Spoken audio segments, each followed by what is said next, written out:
Alright fellas, I'm back, and this video will be formatted a little bit differently. Usually I script out everything very heavily and I edit the crap out of it. This one will still be edited, but it's going to be a little bit more casual and with no script. And that's because there's just too much to go over, and I'll have to write an encyclopedia. Anyways, we'll be going over the release notes for Onion V4.3. This is the official latest stable version, and there are a lot of changes. Some of it does carry over from the release candidate version, and I will say here that so far it's looking very stable. As always, I'm going to timestamp everything below as well as link all the sources so you can skip around and check everything out for yourself. Alright, there's a lot to cover fellas, so why don't we get right into it. We'll go through every single change. We got features, core Onion features, and apps. We'll start with the Miyoo Mini V4 560p support added by tGecko. Support for the Miyoo Mini V4 with this 560p screen has been added.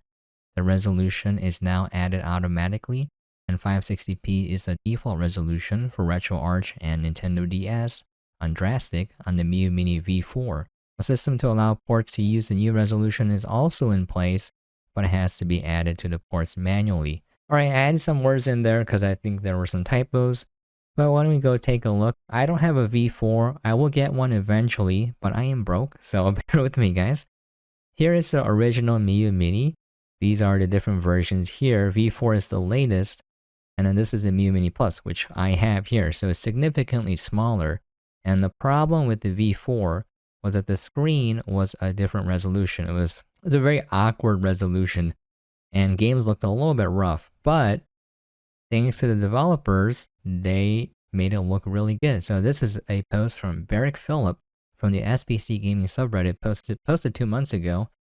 And I'm showing this because I don't have a device for myself, but you guys can get an idea of what it's going to look like if you have one and you haven't updated. So if you take a look here, it's quite blurry, but with integer scaling on, it looks super good. So here, we got integer scaling off. You can see it looks a little bit blurry. Integer scaling on, and it looks fantastic. I think there's either like literally a bar of pixels missing or like a bar of black space, but it looks really good. So if you have a V4 and you weren't happy about the display, there's no reason to not get one now. There's no reason to not add to your handheld collection. And I see a lot of outdated information and recommendations floating around on the subreddits and online where people don't recommend getting the V4 because of the screen, but that problem has been fixed now. So rest assured, if you get a V4, it will look nice. Alright, moving on to the next one, we have the screen recorder added by XK9274, a tool to record the screen. This tool will not offer perfect performance in games, but can be used to record, demonstrate apps and features. So why don't we take a look at the details. I'm going to actually show it on the Miyoo Mini in just a second. Here we see a screenshot of the screen recorder app setup. And we have the features down here. You can record your current screen, recording indicator icon, customizable countdown before starting recording, hotkey to stop, and launch a record from anywhere. They do note here that it's not suitable to record game footage because it uses a lot of the CPU, so you're going to get a lot of lag and the frame rate won't be stable. Why don't we go over how to do this on the Miyoo Mini? So if you go into apps, you're going to find it in the Tweaks app. If you don't have this, you go to Package Manager.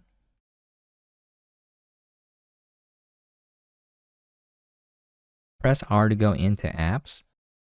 Go all the way down to Tweaks, turn it on, and then press start twice. And it will save the changes and install the app. And you can go back and access the Tweaks app now.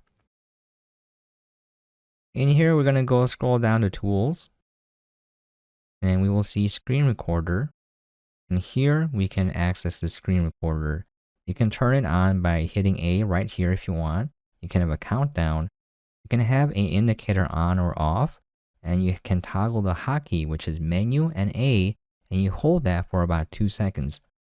Now, I would recommend to turn this off, and I'm going to show you why in just a second. But why don't we start? And so as you can see, there is an indicator right there. The video will be stored in media, videos, and recorded on your SD card. Now let's start a game just to show you the game performance. We're going to do something kind of lightweight, Game Boy Color.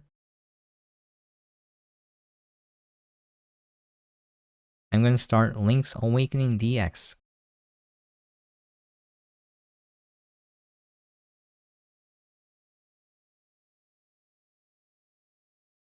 So I'm just going to record a little bit here.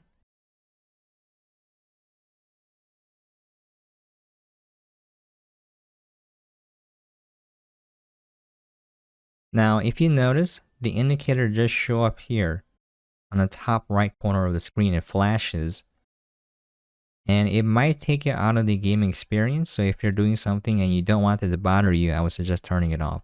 We're going to long hold menu and A. It makes a little beep, and then now it's off. Alright, now let's take a look at the footage. Once again, it's in Media, Videos, and Recorded.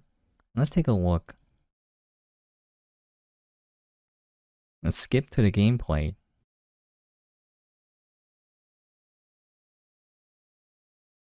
So if you notice here, it doesn't record any sound, and it is a little bit laggy. You can tell from the video that it's not as smooth as actually playing the game. But in my opinion, I think this footage is completely usable to demo something or to show off something in the game. So I think they're kind of underselling it. It might perform poorly for, let's say, PlayStation 1, which is going to push the Miyoo a little bit more. But I think this is completely usable footage. It's not perfect, but I think it gets the idea of the game across. Now, if we take a look at the details, we can see that it is indeed the screen resolution of the Miyoo Mini, the 640 by 480, and the bitrate is 250 kilobits per second. It's kind of low as 25 frames per second. Okay, our next one is very interesting. It's the VNC server added by XK9274. Remote display and remote control of your Miyoo Mini Plus from your computer thanks to VNC. So if we take a look here, basically we can remote into our Miyoo Mini, and for some reason my home network doesn't like the device, so I have to place the handheld very close to the router. And it is a little bit slow and laggy, but it's pretty neat. I do want to note here that the original Miyoo Mini does not have Wi-Fi. Wi-Fi is only on the Miyoo Mini Plus. So any features I talk about going forward, which talks about connecting to the network, is only for the Miyoo Mini Plus. So why don't we take a look at the handheld. To enable it, we have to make sure that the Wi-Fi is on. Make sure you turn it on, fellas, because sometimes it turns itself off. After that, we're going to go into the Tweaks app. We're going to go into Network. I'm going to scroll all the way down. We're going to make sure that VNC Screen Share is enabled. We're also going to need the IP address of the device. So we can see on the top here that mine is 192.168.0.101. This is your home network IP address, so you can't connect to it from outside. Alright, to download the client, we can use Real VNC. So if I click on this link here, it will take you to a page and it'll be in French. Don't worry, go on the upper right hand corner and you can translate to English if that's your main language. If not, you can choose one of the languages there. If those languages aren't your main language, you can use Google to translate the website. So you download the Real VNC viewer, install it, and then here I'll show you what it looks like. And you don't have to log in. I just X'd out of the box. I don't like making accounts. And then we're going to type in the IP address of our Miyoo Mini Plus, which was 192.168.0.1. As you can see here, we have this. Now, this might fail if I leave my handheld here, so I'm going to quickly bring it closer to the router. Okay, it timed out, so I had to redo it, and you're going to get this warning, unencrypted connection. It's fine, you can connect, and here we have our device. Now, if you want to know the hotkeys, they're a little bit different. So we got A is spacebar, B is left control, and the arrow keys are the arrow keys. The D-pad are the arrow keys, I mean. So if we take a look here, I can press left control, I'll go back. It's a little bit slow and laggy. I'm gonna actually show you a game running on this, and it's not gonna be ideal.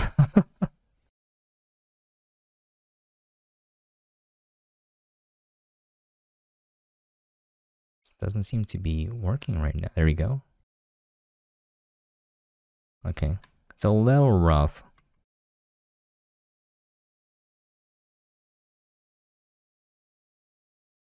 Okay, now this will show you how laggy it is. I'm moving. And yeah.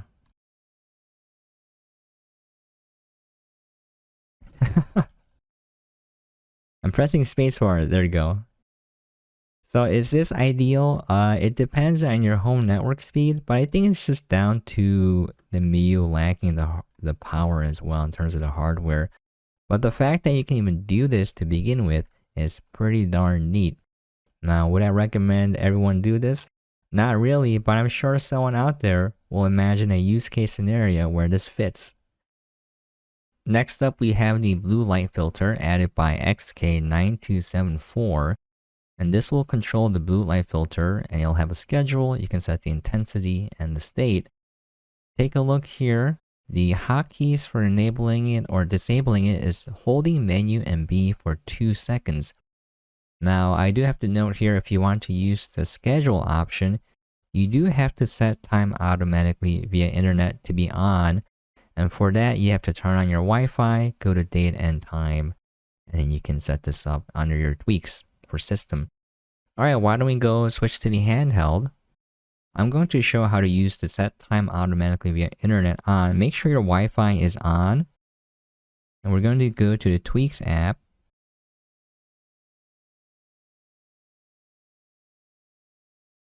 Go to System, Date and Time, and set automatically via internet so we can turn it on.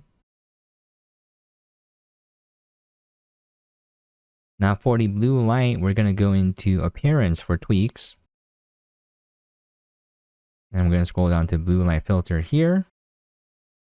We can turn it on. As you can see, it might be a little bit hard to tell from the video capture here, but it's a little bit more warm. We can turn the schedule on if you want. You can change the intensity.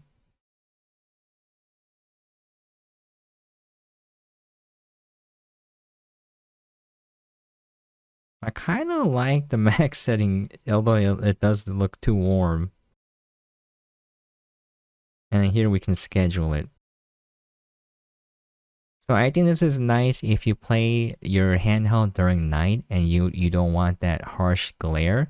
I do want to note here as well, I don't know if this is, a placebo effect, but I think after updating to 4.3, the darkest state of the screen is darker than it used to be. So lowest brightness setting does feel a little bit darker. It's pretty nice in that it won't hurt your eyes as much when you're playing during the evening. And I had many sleepless nights where I played Link's Awakening. I think this will be useful for the night owls out there. A very nice feature to have. I actually had someone ask me a question about this recently, but this is PWM frequency adjustment added by tGecko. Added an option in Tweaks app to control the backlight's PWM frequency. This can help reduce the buzzing sound coming from the speaker.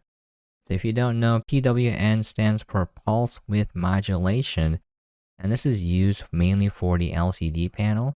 And what it can do is it'll introduce this high-pitched whine in the speakers. So if you were to increase the volume to max with nothing on and then put it close to your ear, you should be able to hear a high-pitched whine. You're normally not going to encounter this because there'll be music and sound effects playing, but some people are sensitive to it. As well as if you use the volume boost, that high-pitched whine will be more apparent. Alright, so I'll show you where to go. This will be in Apps and Tweaks once again. And then we're going to go into Advanced. And here we see the PWM frequency. 800 is the default, but if you lower it, it will decrease the high-pitched whine, but there is a side effect that may affect some people. This affects the backlight. At lower frequency, you may be able to see the backlight flicker, and this usually causes nausea. So if you set this lower because you're annoyed at the sound effect, and then you start feeling sick, I would recommend increasing the PWM once again. Another interesting tidbit is you can sort of see the brightness being affected with the different pulse width modulation frequencies. So a little interesting tidbit there. Okay, I would like to issue a small apology here. It totally slipped my mind, but I forgot that the Miyoo Mini makes a sound when you turn it on and when you turn it off. It's like a little beep, a little blip. It sounds a little bit harsher than a beep though. And for some reason, it didn't trigger in my mind as something worth mentioning because I grew up during the age of dial-up and computers made a lot more sounds. Like if you know the post beep noises where it indicates if it posted or not, if y'all are familiar. But, you know, dial-up sounded like you're trapping a shrieking banshee and teleporting it to the very depths of hell through your computer. And so when I heard it, I was like, whatever, you know? It was like, oh, that's kind of mild. But for some people, it bothers the crap out of them. So I should have, you know, mentioned that in my review. I apologize. I'll do better for my next reviews and try to make sure I don't miss anything. But yeah, I'm still new to this. So thank you very much for your patience, and I'm trying my best to improve every moment that I can. This one is very handy, and I use it a lot. It's the battery monitor added by Sichroteph. Onion battery tool enables to track and monitor historical battery charge while also providing an estimate of the remaining game time. Alright, why don't we take a look at the handheld? It'll be under apps and battery monitor. This will have to be added through the package manager. Very simple. And then once we start the app, this is very handy. You can press left or right to scroll through. You can press R or R2 to zoom in and L2 to zoom out. So it's a very nice tool to get an estimate of like how long you have left to play. As you can see here, that's when it's going to run out. And you can also see how it performs. So over here is when I started playing Game Boy Color. And then here there's a sharp drop, and that is me using a Moonlight and using Wi-Fi heavily drained the battery. So you can see it's definitely a lot steeper here. And I was doing a lot of testing. It's a much steeper curve. Just for generally playing though, it's pretty nice. I get at least 4 hours and have enough battery left over to do more things. So 4-hour sessions are pretty good on this device. This is a very nice quality of life improvement added here. This is the M3U playlist generator added by schmurtzm. This Tweaks app tool will generate automatically the M3U playlist files for multi-disc games. So if you don't know, if you have multi-disc games for let's say PlayStation 1 and you want to switch between the discs, it's very easy if you just create a single file which includes the location of the disk files, and you'll load the M3U file and it will handle the disk changes for you automatically. You can take it a step further and use .chd files, which save space because they're compressed. Why don't we go take a look at the handheld for this feature? This will be under apps in the tweaks section once again. And we're going to go all the way down to tools. And here we have generate M3U files for PlayStation games. And here we'll see we have two options, multiple directories, which will create a directory for each game, or single directory, which will create just one called multi-disc and put all the games here. Now, I would highly recommend getting the Tiny Best Set ROM set online, and that is already sorted into a multi-disc folder and has the M3U files made for you. So you don't have to do any of this, but for games where you have to do it yourself, you can just pick one of these options and it'll take care of it for you. The other option is to create the M3U files yourself, and there are other emulators with multi-disc images that you will have to do this for. I have to say, Onion OS is getting super convenient to use, thank you to all the hard work put in by the devs. This is another quality of life feature. This is the app list sorting tool added by XK9274. This new tool, included in the Tweaks app, will sort your Onion app list A to Z or Z to A. Alright, let's go take a look at the handheld. This will be in the Tweaks app once again. We're going to go all the way down to Tools. And here we're going to sort app list A to Z. Before I do that, let me show you my app list.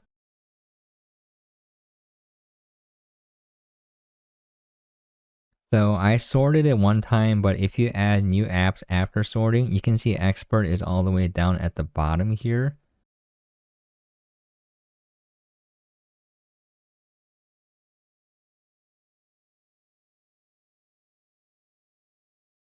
Now, if you have a lot of apps, it might take a little bit of time. All right, now if we go back and take a look, we can see that expert is in the correct alphabetical location. Now this is pretty nice if you have OCD and you're like, I need everything organized alphabetically. This is for you.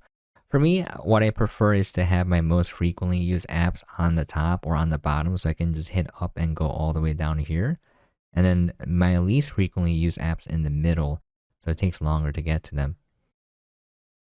Our next one is also very handy. It is the automatic selection of emulators in the package manager added by Amy91.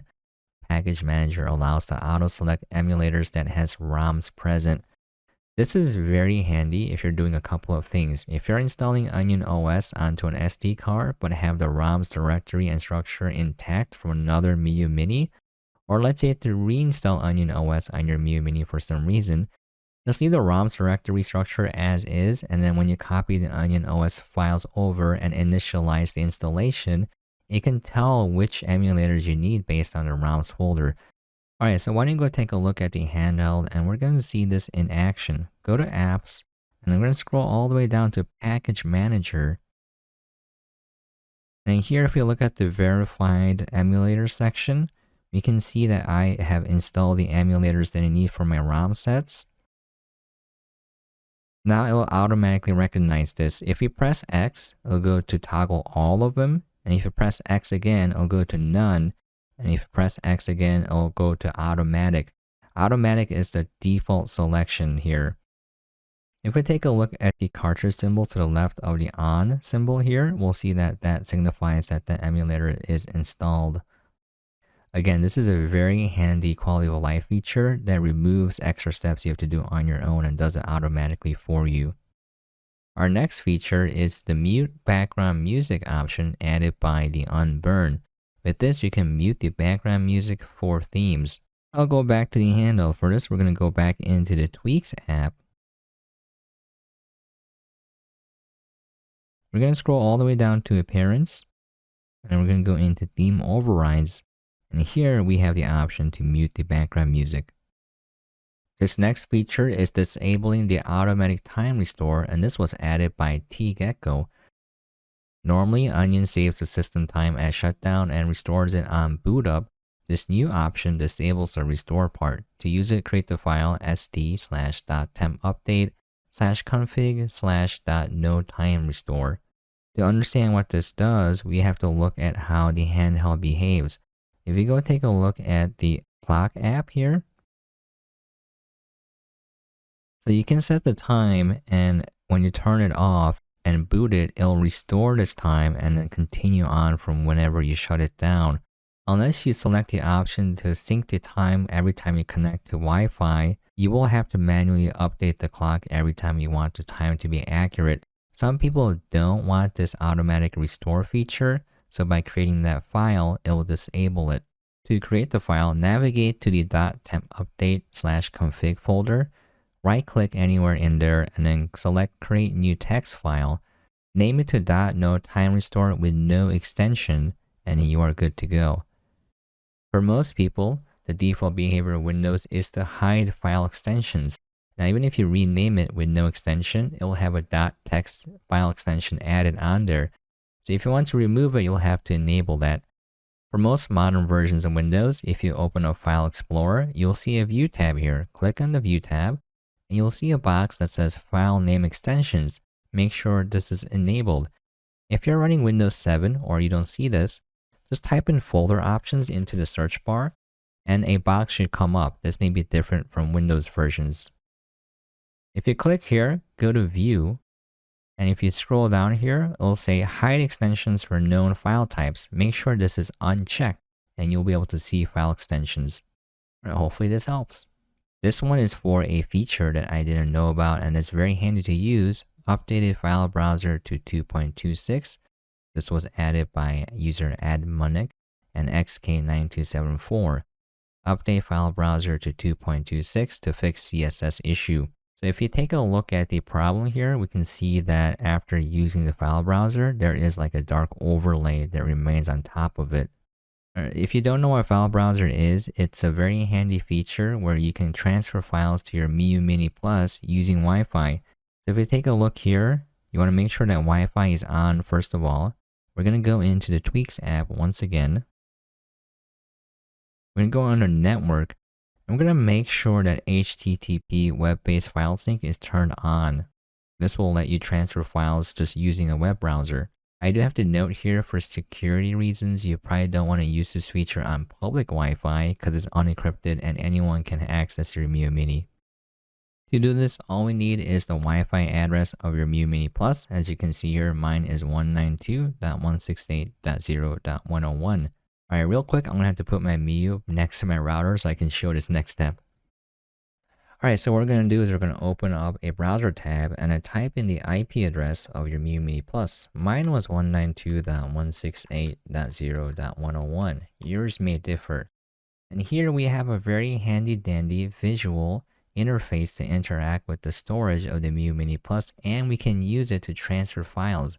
So if you want to transfer over emulators or if you want to transfer over games, this is a very handy feature.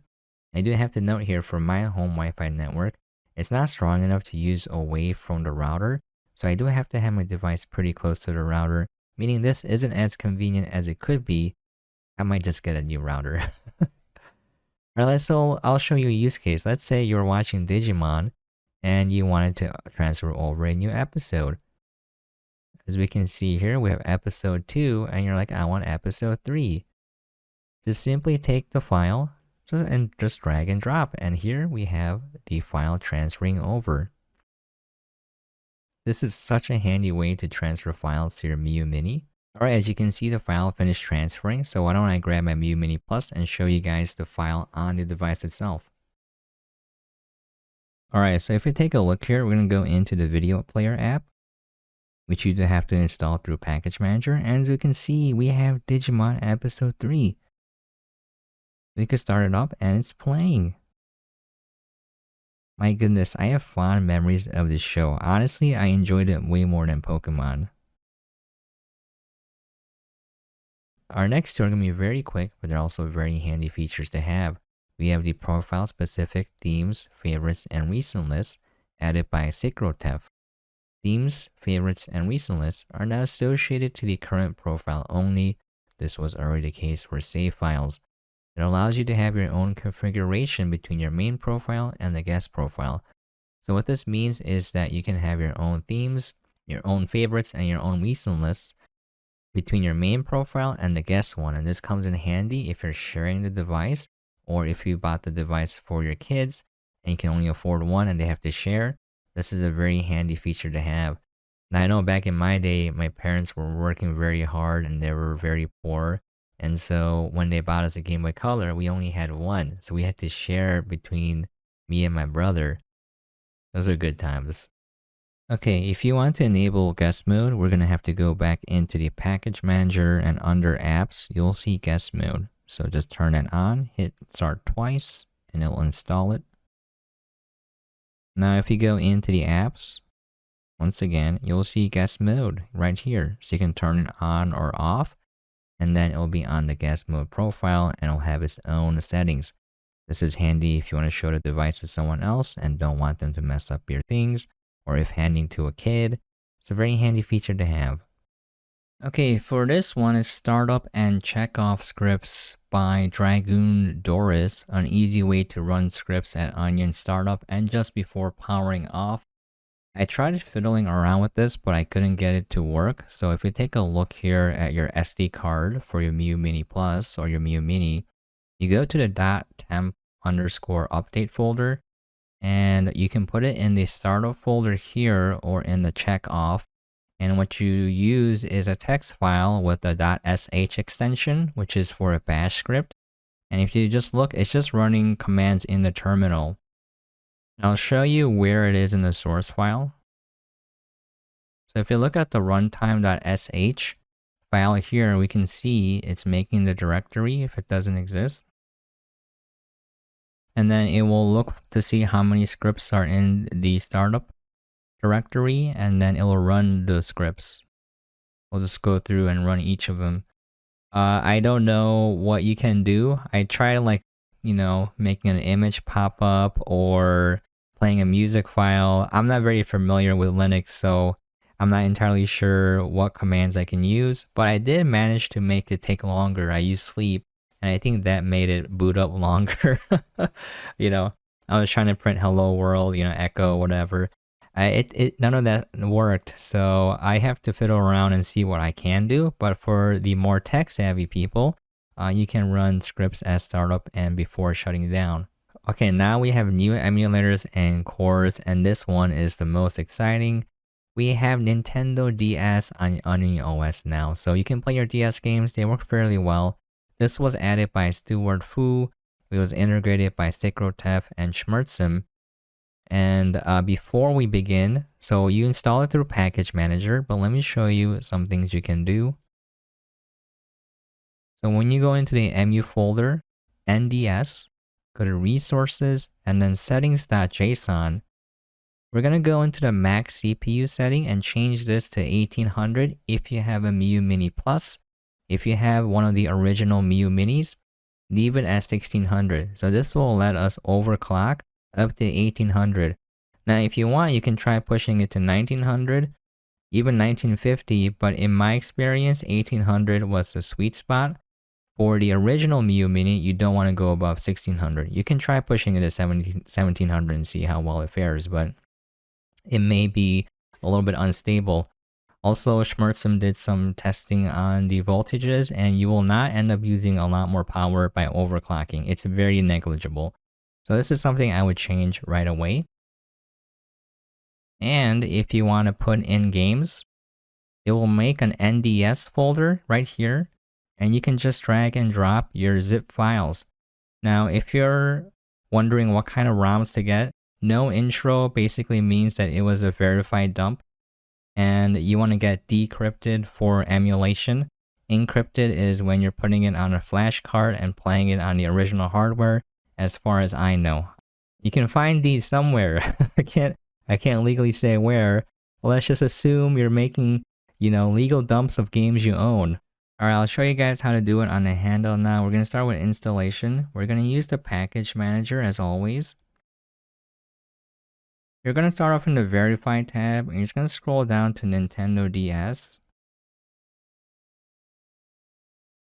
And as we can see, it is Drastic. We're going to turn it on, and you hit start twice, and that will install the emulator, and it'll create the ROMs directory as well. So after this, you can turn it off and then copy over any ROMs that you want, and I would highly suggest making that overclock change.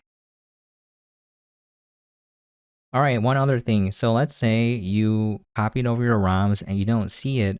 If you press select or hold the menu button, you see this option, refresh all ROMs. And then this will let you see all your games that you added if they aren't showing up.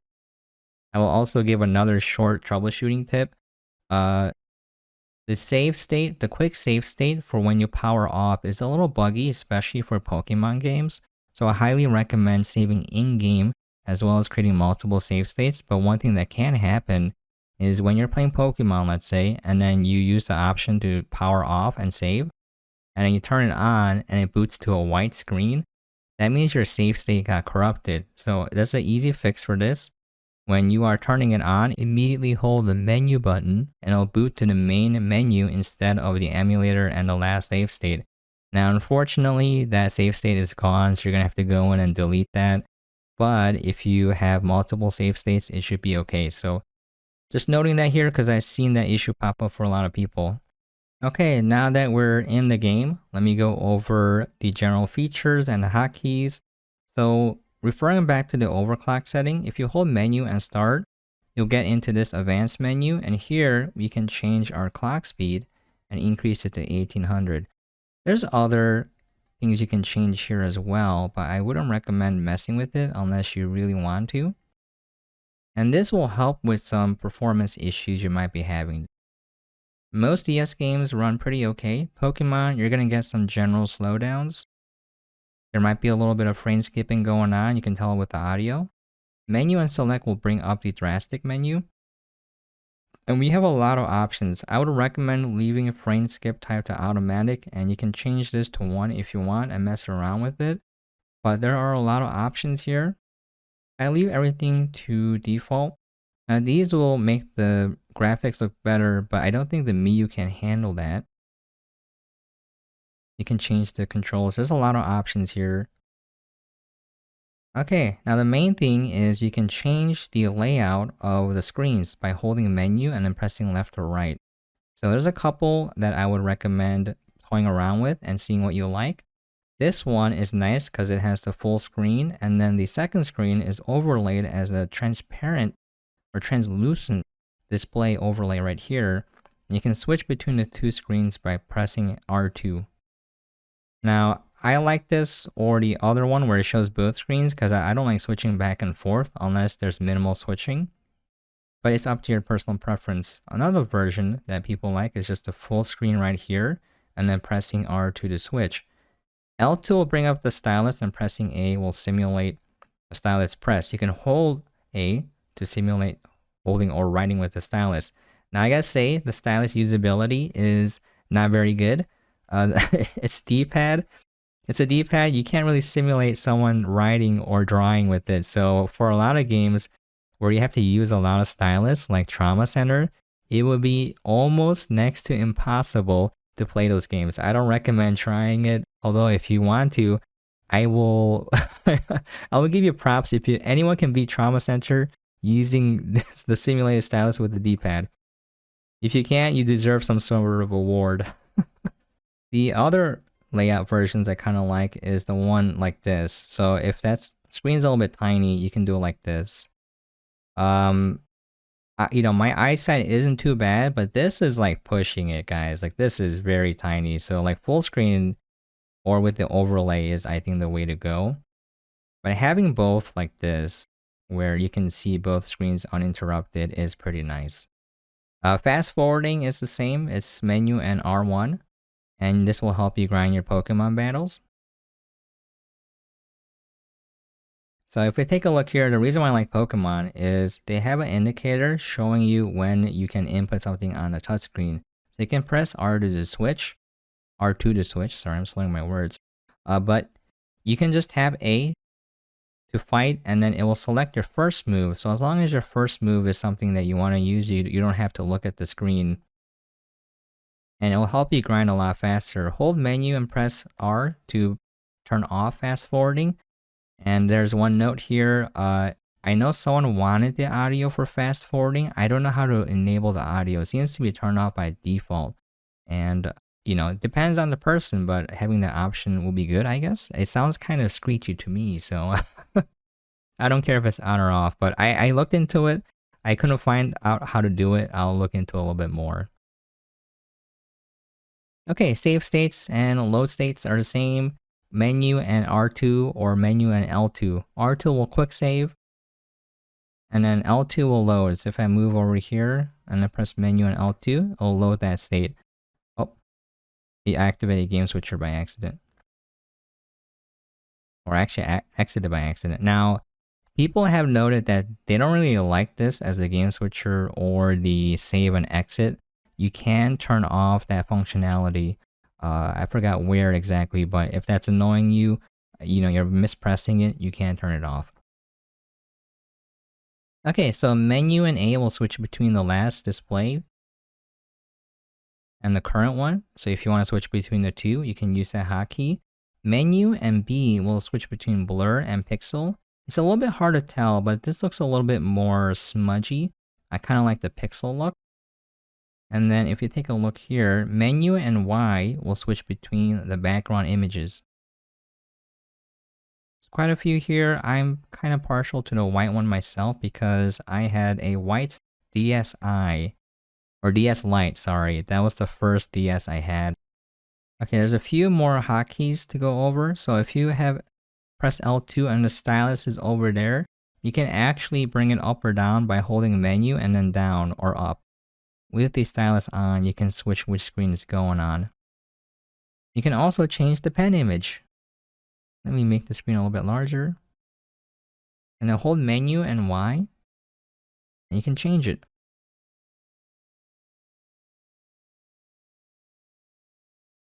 As for the performance or general play experience, it's actually pretty good.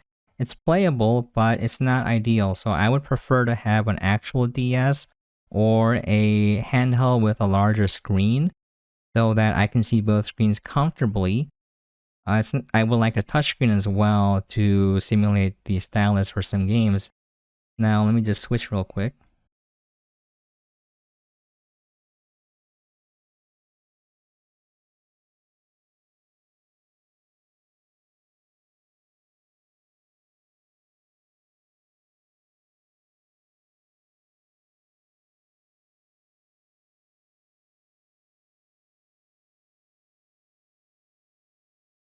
So if we take a look at a game like Phoenix Wright Ace Attorney, you know what, it works fairly well.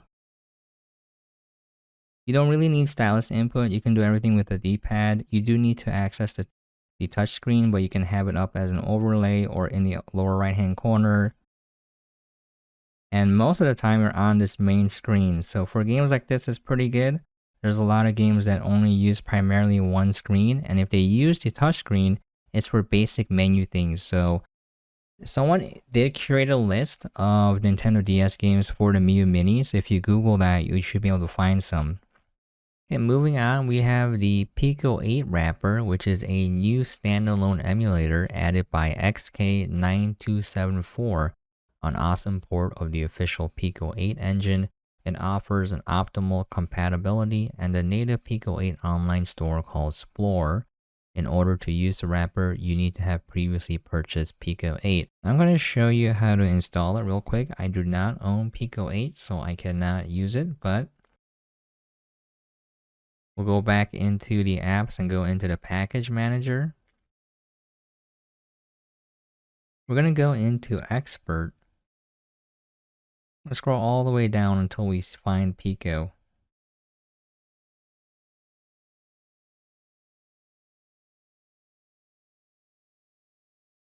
Here it is. You want the Pico 8 standalone.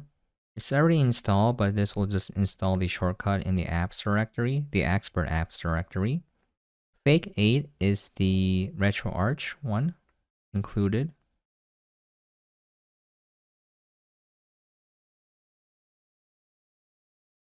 Okay, so if we go into the experts tab, you have to install the shortcut, by the way, through the package manager. We will see Pico 8 standalone, and you can just start it. Now, I don't have the files there, but you do have to purchase it and then copy the files over to that directory, rapp Pico 8 bin. rapp is for the expert apps directory. Alright, I'll go into the documentation and just go over the controls just a little bit. The ROM folder will be Pico, and then it will accept .p8 or .png files.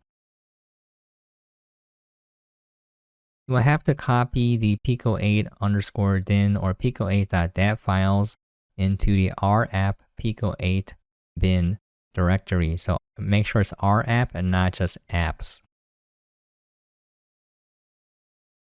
Alright, some notes here. If you choose exit to console on the Splore menu, you'll be stuck there. You can hit select and menu to exit Splore and then re-enter it.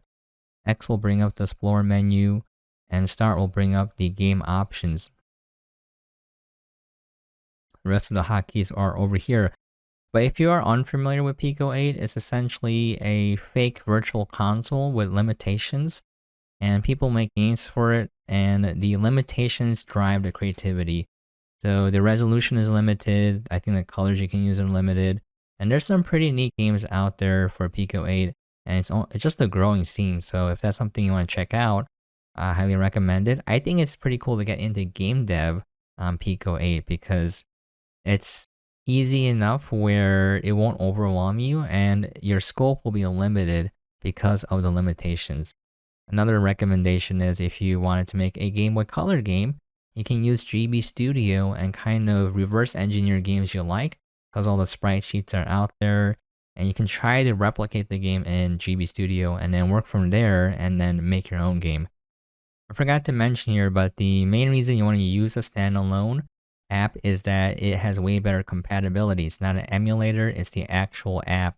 So for the fakeaway core and RetroArch, you have all of the features like rewinding, fast forward, save states, all of that, but you might have a lower compatibility. Whereas with the standalone app, you should have full compatibility and might be able to play games that wouldn't run on a fakeaway. So those are the two trade-offs. The only downside is you have to go buy it. I think it's like 14 bucks. Yeah, it might be a little bit too high for some people, but just letting you guys know. Okay, this one is neat if you like Neo-Geo. We have the GnGeo new standalone emulator added by bankbank and schmurtzm. GnGeo is a Neo-Geo MVS and Neo-Geo AES standalone emulator. It supports GNO files and has the particularity of starting very quickly with great performances. So I want to take a little note here. So when you install it, you will have to install it using the package manager. And the ROMs folder will not be Neo-Geo, it will be GnGeo. So let me just show you real quick in the config files. If we go into your SD card, emulator, no, it'll be RApp, sorry, RApp is for the expert apps. We go to GnGeo and we'll look at the config file. This will be your ROMs directory, just make sure you're putting it in there. Another thing, the documentation, this is for the RetroArch core, I believe. But since you want to use the GNO files, I would highly recommend just Googling for Steward-Fu GNO Neo-Geo files, and you'll find a repository with the files already converted for you. I tried to convert it myself. It's not too hard once you get everything installed, but it might be a little bit above the level of the average user because you have to use Linux. But let me just show you the performance real quick now. Alright, now I'm going to show you how to install and use the app. We're going to go into Apps and Package Manager.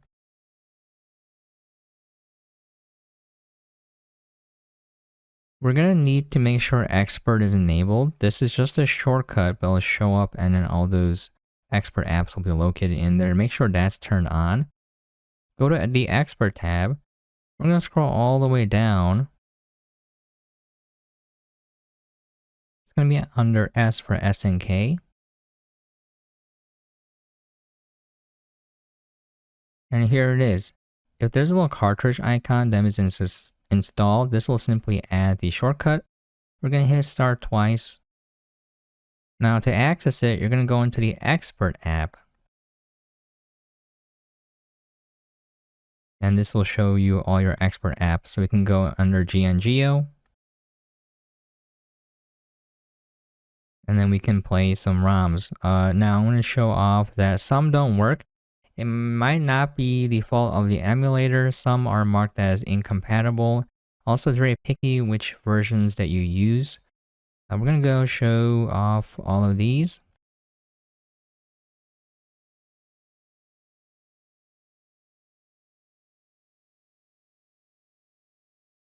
So if you notice, the main benefit of this emulator is that the boot times are super fast.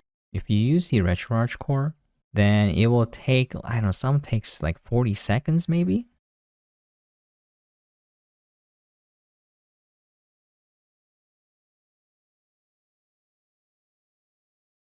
I haven't played a lot of arcade games, so I don't know how to play these games, just to show you that it works.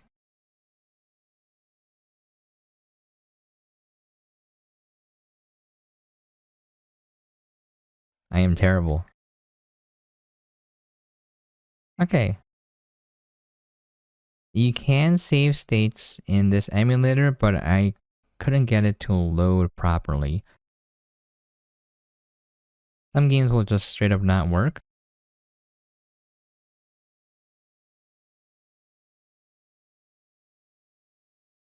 Again, boot times are super fast.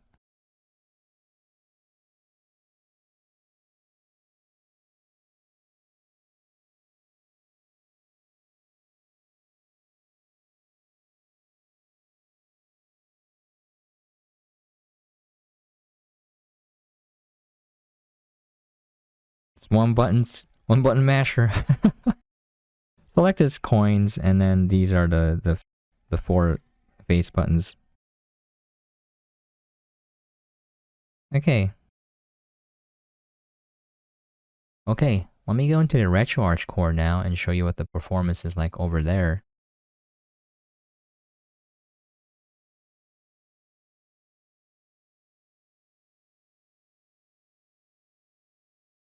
You can see that it's going to take a long time to even load the game.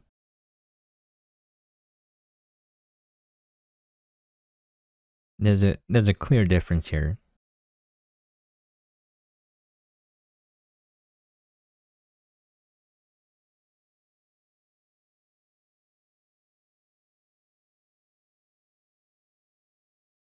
Yep.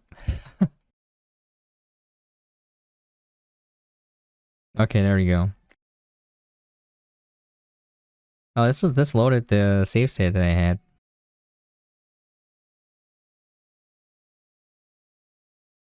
I was playing this game. This is a lot. I like Metal Slug. It's pretty fun.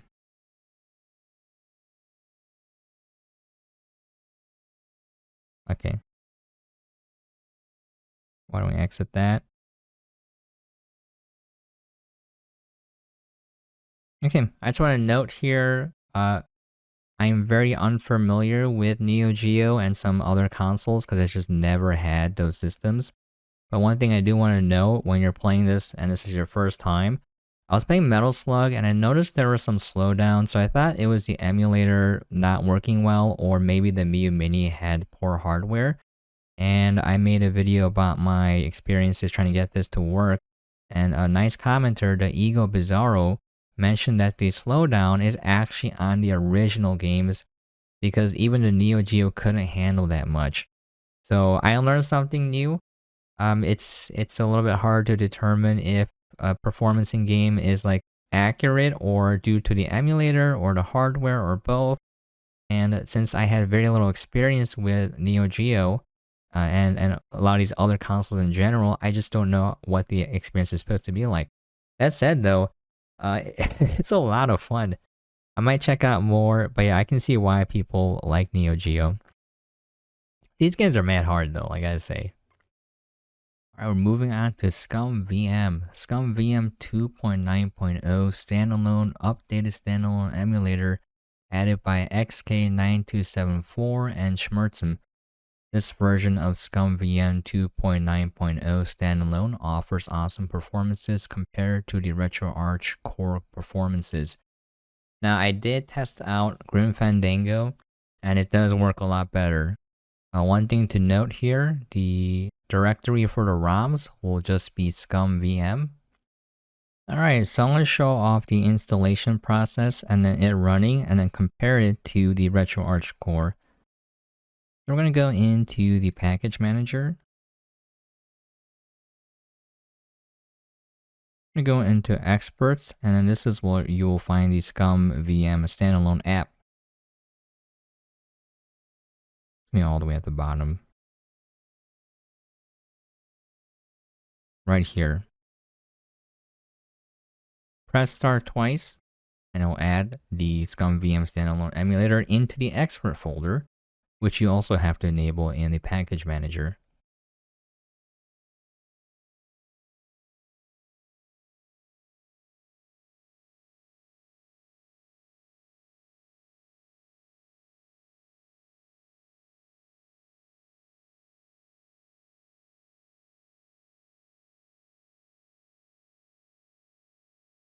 Okay, that took a little bit longer than usual. We'll go into expert now.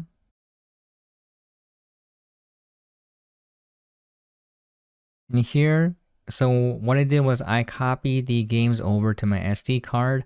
If you want to find the game, just Google the game name, and you can download them from most sites. Copy them over. I'm going to import games. You can do use database name no parentheses or use directory name no parentheses. If you want the parentheses there, just use the first option. So it'll scan and then it will look for the games and then it will import them into the emulator.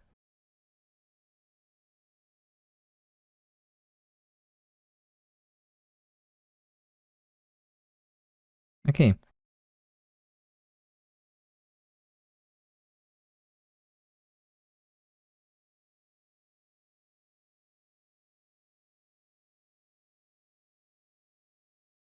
I just want to note here, there is sound for all these games, but my microphone that is recording my voice can't pick up the sounds coming from the handheld itself.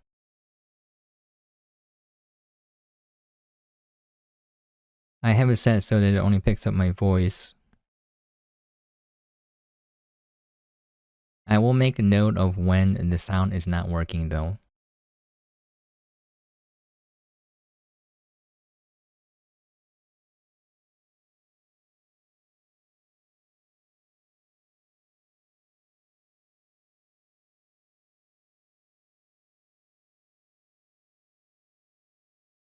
This is taking a wee bit longer than the first time I did this. Not sure why. In the process of making this video, I did have to like remove the SD card and copy over files and check things multiple times while shooting, while editing. And one time I did pull it out while the device was on, so I was a little worried. I might have corrupted my card, but thankfully everything seems to be fine.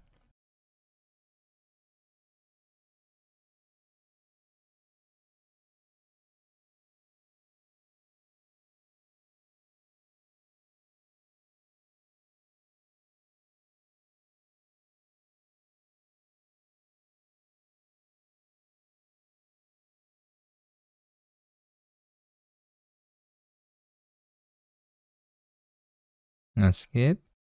Okay. So it kind of has the old school tank controls where you press left or right to change your direction, and then forward will always go forward. And here the performance is actually pretty darn good.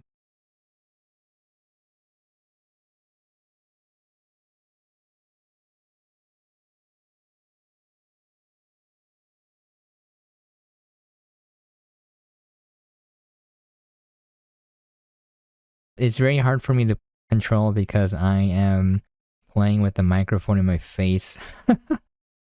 So I cannot see what I'm doing half the time.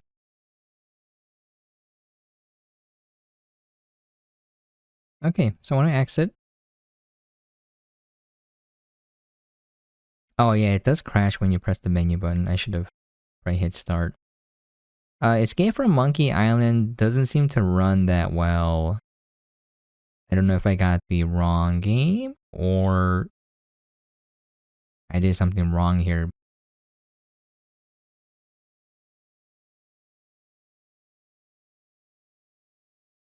Okay.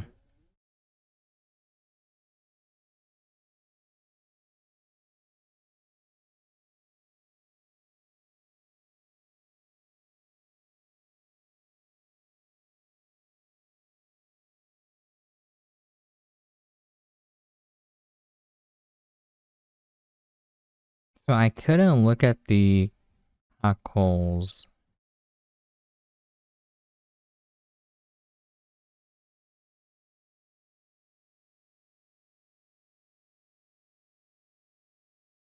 Okay, anyways. Let's quit out and then load into the RetroArch core and I'll show you the performance difference there. To do that, we're going to go into the games section and then load up ScummVM here.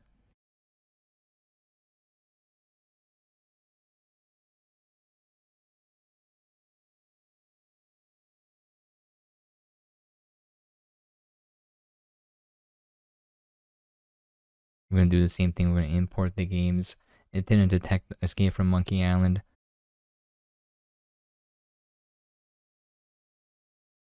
Yeah, let's load up Grim Fandango first so we can compare the two. Obviously, the experience isn't perfect on the Miyoo Mini Plus, but it is playable. You're not going to be able to tell by the video alone, but if you could hear what I'm hearing, you can tell right away that the sound is chugging on the RetroArch core. There's a lot of skipping going on. Also, another weird thing, the controls are not bound and it doesn't register the D-pad, so I'll probably have to do some digging into RetroArch and trying to get the keys to be bound properly, but it would not work, so I can't really move here. But you can tell just from the intro alone that it's not gonna run well. Okay, now we're gonna quit out of this, and then we're gonna go on to Escape from Monkey Island. That game won't even start on the RetroArch core.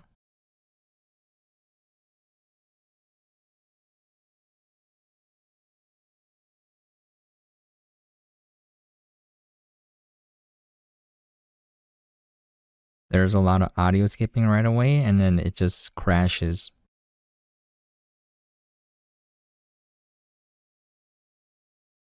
Yep, doesn't even work. So I gotta say, I didn't test a lot of games, just those two, and I didn't test the games thoroughly, so I can't report back as to what the entire play experience is gonna be like. But from what little I did see, the standalone ScummVM emulator does a great job, and you could probably play a lot of games and it'll have it run pretty well on that emulator. Obviously, it's not going to be the ideal experience, but you should be able to beat some games. Our next one is a little bit more niche. We have the DuckStation Xtreme amped by KMFD. It's a new core added by schmurtzm. DuckStation is slower than PCSX, however allows to run some games like Fromage. Could be interesting on rhythm games too. So I'm going to show it off. I'm going to run Fromage. I'm going to show it off with the regular core first and then load it with the new core. So we're going to go into RetroArch to do this. I'm going to load content and we're going to navigate to your ROMs directory and put it in the PS folder because that's where all my PlayStation ROMs are. There's Fromage right there, and then we're going to use the default core PCSX rearmed, and it will not run.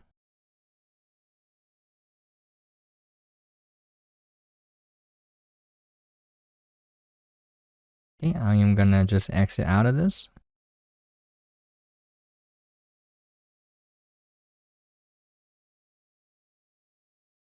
Okay, now let me show it off with the new DuckStation Xtreme amped core.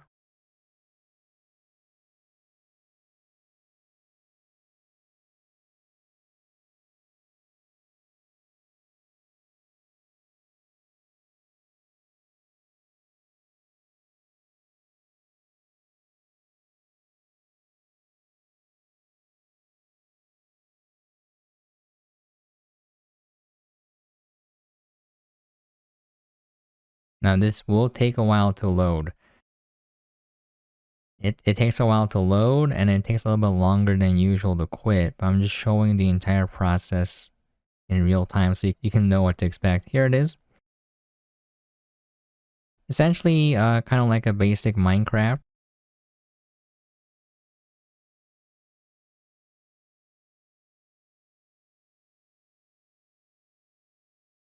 Do some building if you want. Not the most ideal way to play this game, but it does run. Now, I gotta say here, I did test the emulation performance of the new core on regular PlayStation 1 games, and it does chug. PCSX is just faster and works better on this handheld. I didn't really do a lot of testing with overclocking and tweaking the settings, so the emulator might be able to perform a little bit more accurately, but for now, I prefer to use PCSX because it just works. You can do cool stuff like this. For this next one, I couldn't really get it to work, but maybe you guys can. It's a fan-made multiplayer Super Mario Bros. So Super Bros War and Super Cat Wars core. It's a new core, added by schmurtzm. If we take a look at the instructions here, the ROM folder is going to be Super Bros War, and the extension is going to be .game. There's no BIOS. And you have to download the files and then unzip it and then put it into a folder called .data within the Super Bros War folder. And then that's going to be the game files. You're going to create a empty text file called Super Mario War.game in the ROMs folder for Super Bros. War. And that'll be the shortcut for where the data is located. So this is the folder structure right here. It's going to be a .data folder with the actual game files. And then you want to have a text file with a .game extension with the same name as the directory itself. Now I will load it up and show you guys. It does not run for me. I'm going to RetroArch. I'll load content and navigate to the ROMs directory. The ROMs and then Super Bros. War. And then we'll try both of these. Get a fatal error. We'll try the other file.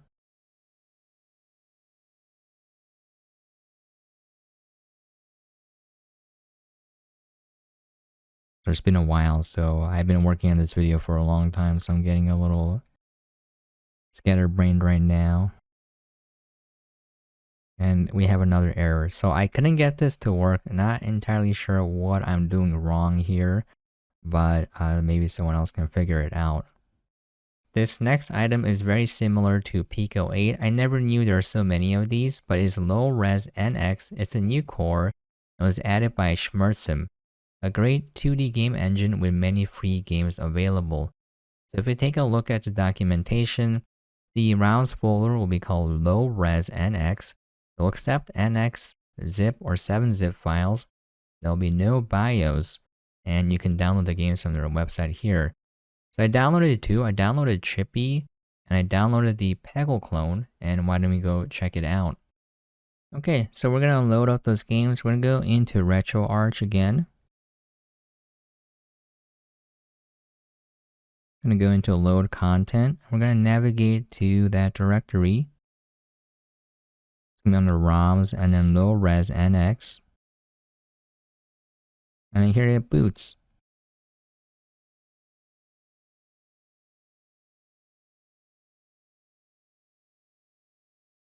This game is very simple, but I like it. You just go around to collect the chips. You hold B to jump over the forklift. I failed there.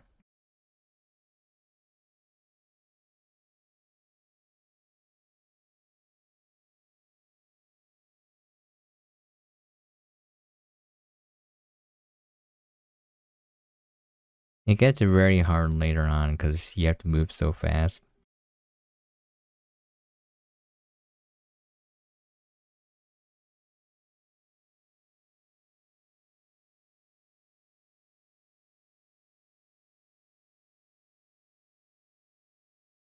Nice, perfect score.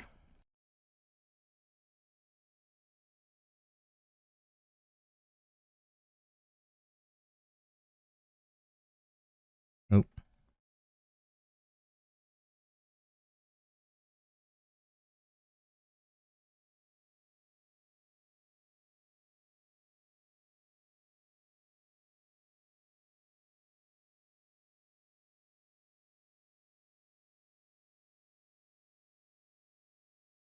Alright, let's exit out of that. We'll load the other game.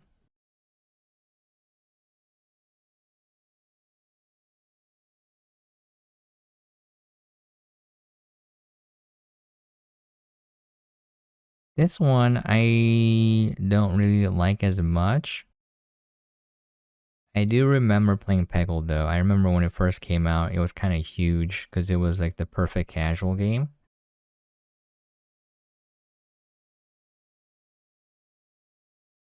Not quite the same if you can't hear the sound.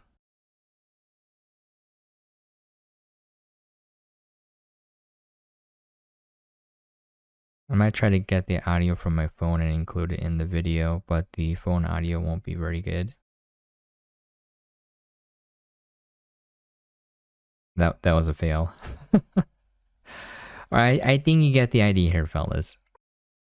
It's pretty neat to see all these different platforms for people to make these small bite-sized games. It's not going to be for everyone, but I think it's really cool if you want to tinker around with the game for a few seconds or for a few minutes and then get into game dev yourself. I think this is the biggest gateway into making your own games. Alright, this is a similar update. This is a new core for retro puzzle games. It's PuzzleScript, added by schmurtzm. A great core to run many retro puzzle games, many puzzles available from the PuzzleScript community. So if we take a look at the documentation here, the ROMs folder will be called puzzle. It will be a .pz file for the ROMs, and there's no BIOS, and you can get the games from the PuzzleScript website. Now, if you look at the link here, it tells you how to turn the games into .pz files. Basically, you just click on hack or source code when you go to a game and copy that and put it into a text file and then rename it with the extension .pz. So for example, if you were to click on this game, there's a hack this game link right here, and you click on it and you can see the source code right here. And so you're supposed to copy this and paste it into a .pz file. I tried multiple ways with multiple games and I just could not get them to run properly. So I'm not quite sure what I'm doing wrong here, as there aren't many steps in this process and there's not a lot you can do to mess this up. So I might be making a very elementary mistake, but yeah, just letting you guys know I couldn't get this to work. Alright, for these next few systems, I have no idea how they run. I never even seen them in real life, and so I was fumbling around with them, but the games are a little confusing to figure out. Why don't we start with PUAE Xtreme Amped, which is a new core. It was added by schmurtzm. A new alternative PUAE core made by KMFD. This Commodore core is available in the expert section of Package Manager. Let's take a look at the documentation. This is for the Amiga and Amiga CD32. The ROMs folder will be Amiga. These are the accepted extensions, and you need these BIOS files. You should add all of them, the documentation notes. Okay, you know the drill by now. We're gonna go into Apps and Package Manager and go into Expert and enable it. I believe the core is already installed and I can just run it from RetroArch, but we can go take a look.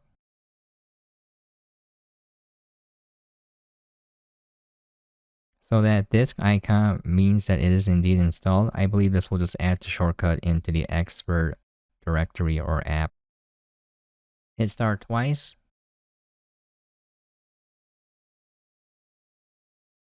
We'll go into expert and there it is.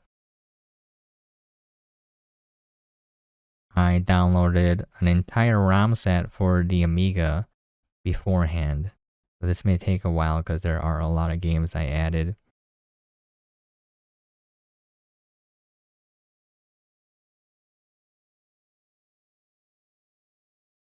Yeah, 3000.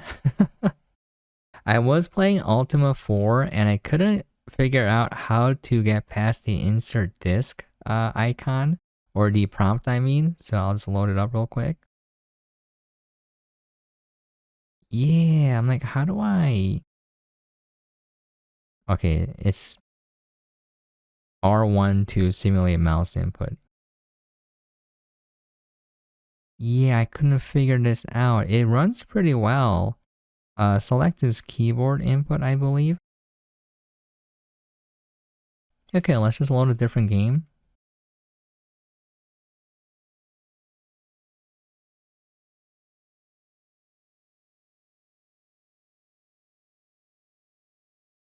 It feels kind of weird and floaty.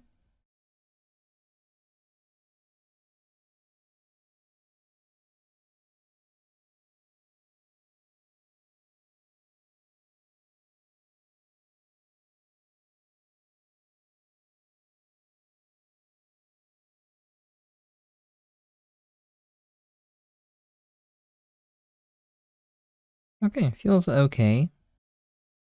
Oh, instant death. Okay, so as far as I can tell, the game seemed to be running well enough. I can't tell what is good or bad performance for this, and it's a little confusing to play because there's different input methods for each game. So I don't know if there's an advantage with this core over the existing one, but for Any fans of the Amiga and Amiga CD, I think you can check it out and see how it works. This is another system I have no experience with, the Amstrad CPC. We have the Caprice 32, which is a new core added by schmurtzm. Caprice 32 is a core for Amstrad CPC. Note that it offers better performance and compatibility than CrocoDS core, available in the expert section of the package manager. Okay, we'll go over how to install it again. Once again, I believe the core is already available. You just have to have a shortcut to it. You can launch directly to it from RetroArch. Let's go over to experts. There it is, Caprice 32. That icon shows that it's already installed, but we will add the shortcut to expert. Alright, now let's go into the expert app.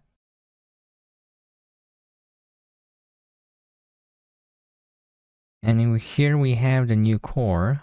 I also downloaded a ROM set for the system as well, and there's a lot of games.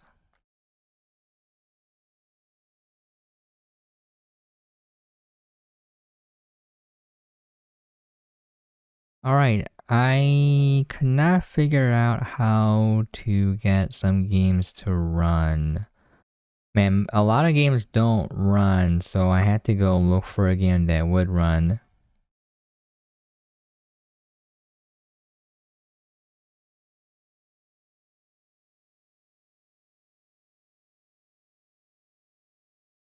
I don't even know what the controls are, but the game is running.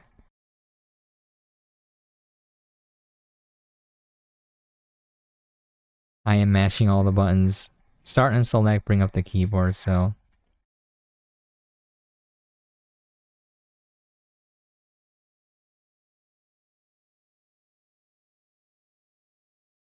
You can shooting bullets now.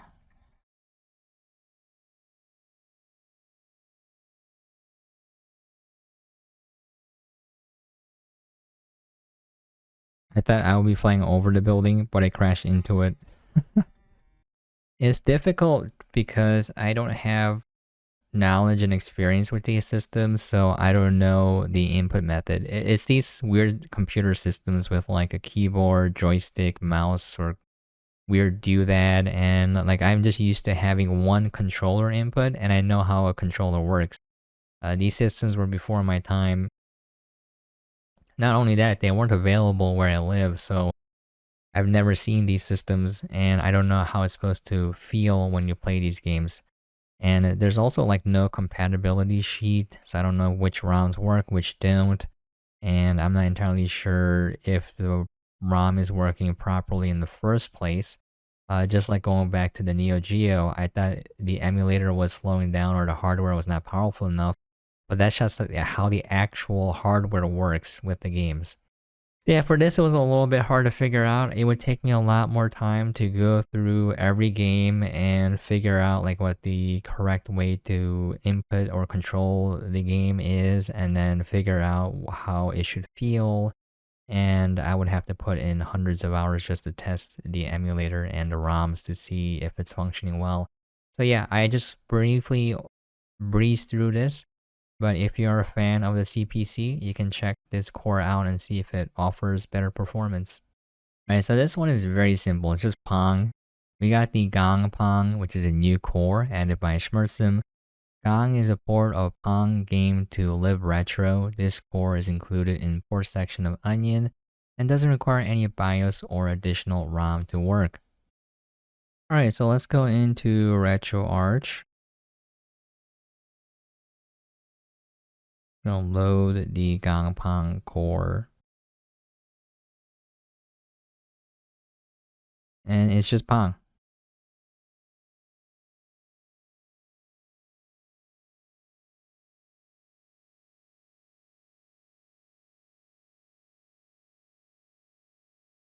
You can beat the computer easily by holding B and then making the ball go really fast.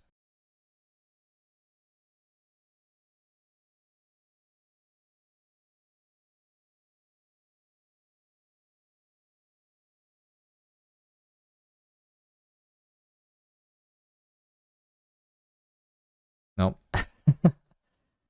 Sometimes I'm moving too fast, you know? Gotta go fast like Sonic.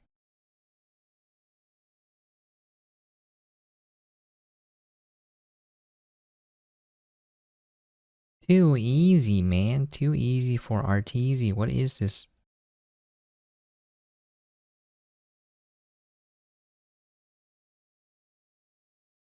I think that gives you an idea what this is like. This is kind of like a neat time killer. If you got like a few seconds or a few minutes, you're sitting on the porcelain throne and you want to kill some time, you can play good old Pong. Yeah, our next one is a Commodore 64 related core. We have Frodo, and it was added by schmurtzm. Now, if you read the documentation, the ROMs will be in the Commodore folder, and we have a lot of extensions. I think these are like disk or tape or cartridge file formats.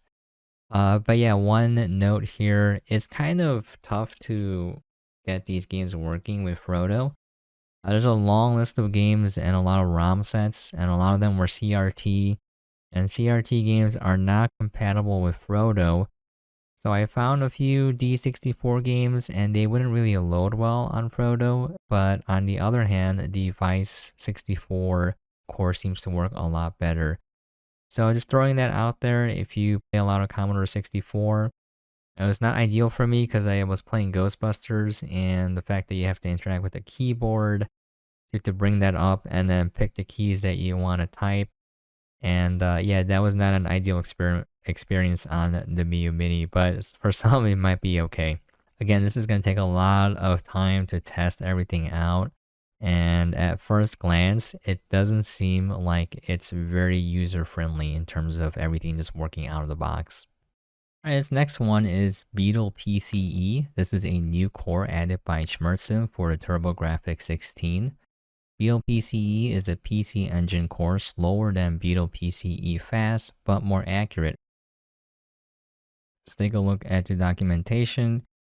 Here the ROMs folder will be PCE, and PCE, CHD, zip, 7Z, CCD, ISO, image, and bin and Q files will be accepted. So basically most CD-ROM form factors.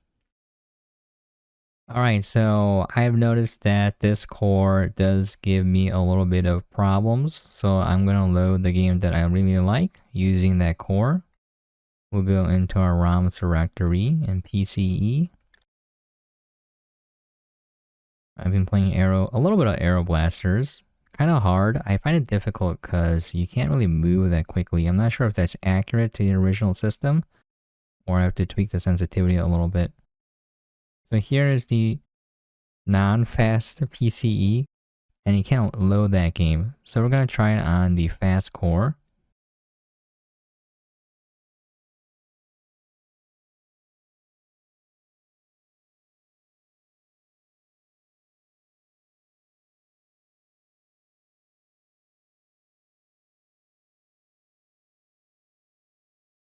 And here it works. So this game is pretty fun. It's kind of difficult because I feel like you're moving way slower than you should be. When you die, you lose all your power-ups, and it's really hard to come back. It's a little quirk of being transparent when you die. Oh my god, very hard to play. Yeah, it's kind of a reoccurring theme with these cores where it's like, I'm not entirely sure if I'm doing something wrong here or if they're just experimental and kind of unstable. I don't have a lot of experience using these older systems that are basically mini computers, and I'm not entirely sure what the ideal experience is for playing these games on these systems. That said, it's kind of difficult to get some things working because it's so confusing. There's so many file types, there's so many input methods, and I'm not sure exactly how you start a game sometimes. I did notice like for some systems it's just supposed to start, but it doesn't. So I think it's like an emulation problem there. But yeah, when I look at these newer cores for these systems, I feel like the standard RetroArch cores or the faster cores just seem to work better, and they're more reliable for the average person who doesn't want to do a lot of heavy tinkering. I'm going to combine these next two together. They're all related to fixes.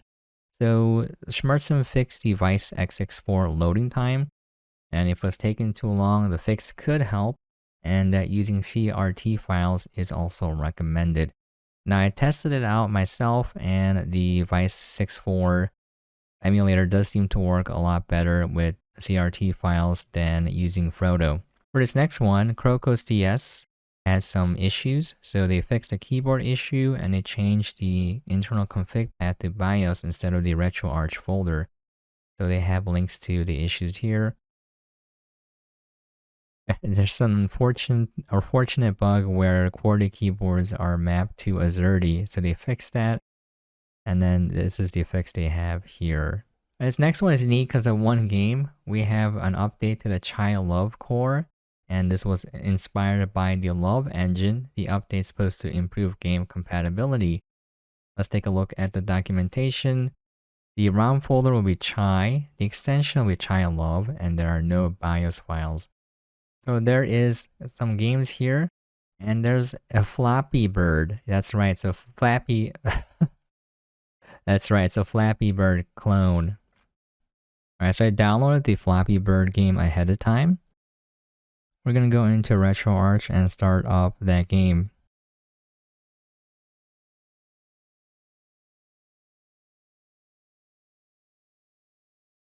Again, your ROM directory is going to be under chai. This is actually a lot of fun. What? Again, it's very hard to play with this microphone in my face. I swear I'm better at games, fellas. When I do the meme, I'm legally blind.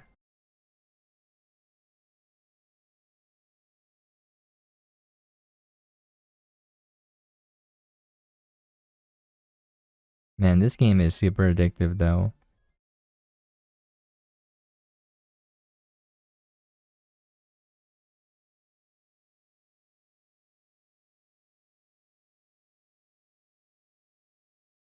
Okay, that's more than enough. We're gonna spend too much time playing this game. Once again, I think it's pretty neat that there's all these different game engines and like retro games, very limited games to kind of shift the focus to creativity and also to lower the barrier to entry to game development. Because if you're starting with like Unreal Engine and you know, the sky's the limit, you're gonna always overscope your game when you're coming in as a fresh game dev. You want to limit your scope as much as possible because you have to take baby steps. Now, if you're insane and you're gonna spend a decade of your life making one game, there are people like that. So you can totally do that, but most people will not be able to handle that. So I think starting small is great. Alright, we're finally nearing the end, fellas. We have an update to the Lutro core. It's made by schmurtzm, and this one fixes the compatibility with Tetris. If we take a look at the documentation, the arounds folder will be Lutro, the extensions will be NX, zip, and 7-zip, and there are no BIOS files. And they give you a link to a list of games that are compatible. I downloaded the Bubble Bobble clone, and I'll show that off real quick. We're gonna go into RetroArch again and just load it up from there because I like doing that.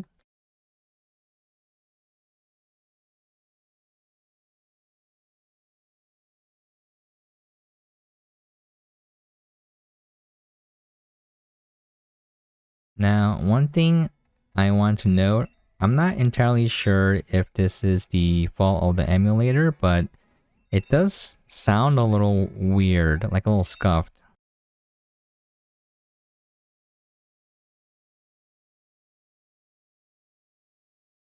Oh, I died.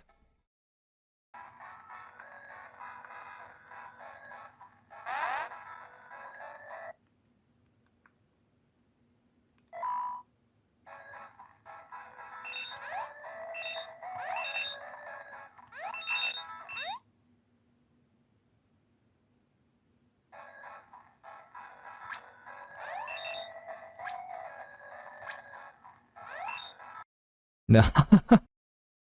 Okay, I'm getting tired. Alright. Once again, I never knew there are so many different game engines, but yeah, it's pretty neat. Okay, final stretch. We have fixes and minor improvements. The main UI sig handler was fixed by tGecko. The network check was fixed by CodeUdan. The no screenshot images after back from first image was fixed by CodeUdan. OTA format release date and size info of new version zip was fixed by CodeUdan. Low battery warning overlapping with other battery icons fixed by schmurtzm. And then fixed lockups entering apps or games by XK9274. Now we have updated or added languages. We have Hungarian added by Zsoloshinag. We have Norwegian added by Kasper Losa and Jakob. We have Romanian added by R. Karuzu. I am butchering those names and I apologize. We have Korean added by Ding Hoya. Portuguese added by Blue Core. We have French added by schmurtzm. And we have Spanish added by S. Vera. You know, I can't say this enough, but a huge thank you to the Onion OS team for making such a great product. And a huge thank you to the Handle community. I learned a lot and I got a lot of resources from the subreddits, from all the YouTubers, from all the articles I read. Thank you very much. This hobby is so fun and it's a lot more accessible thanks to everyone sharing everything so freely. Man, this video took forever to make. My hair still looks like Guile, but it is what it is. I try my best. Unfortunately, there will still be mistakes, and as I edit the video, and after I edit the video and release it, and I look through it, if there's any corrections I need to make, I'll post it in the comments. As well as I need to go back and kind of get more well acquainted with the older systems like the Amiga, the CPC, the TurboGrafx 16. I have like zero experience with that compared to the OG Nintendo systems, Sony, you know. And like, I realized that when I was going into even arcade games that I just didn't know enough and I don't have any experience with the original hardware and software to know like what is good or what feels good for these systems. Man, yeah, it's kind of rough, but I know I just touched the tip of the iceberg when it comes to video games and preservation and just understanding how emulators work as well and what people want to see out of, you know, these old games being preserved. Alright, that's gonna be it. I apologize for this long, messy format. I wish I had all the time in the world to make a really tight and edited video with a nice script. But this is a bit more casual and more freeform, but I try my best to cover everything in the update. If I missed anything or if you guys have any questions, please feel free to let me know and I'll try to answer you as fast as I can. I read every comment, doesn't mean I'll respond to every comment if it doesn't need a response, but I'll definitely try my best. I'm going to link all the sources as well so you can go look at the changelog yourself, and if I use anything, I should have a link there unless I forgot. Alright, thank you so much for dropping by and watching. I really do appreciate it. Thank you to everyone dropping by. It means a lot to me. Anyways, as always, hope you guys are staying safe and sane out there, and catch you guys next time.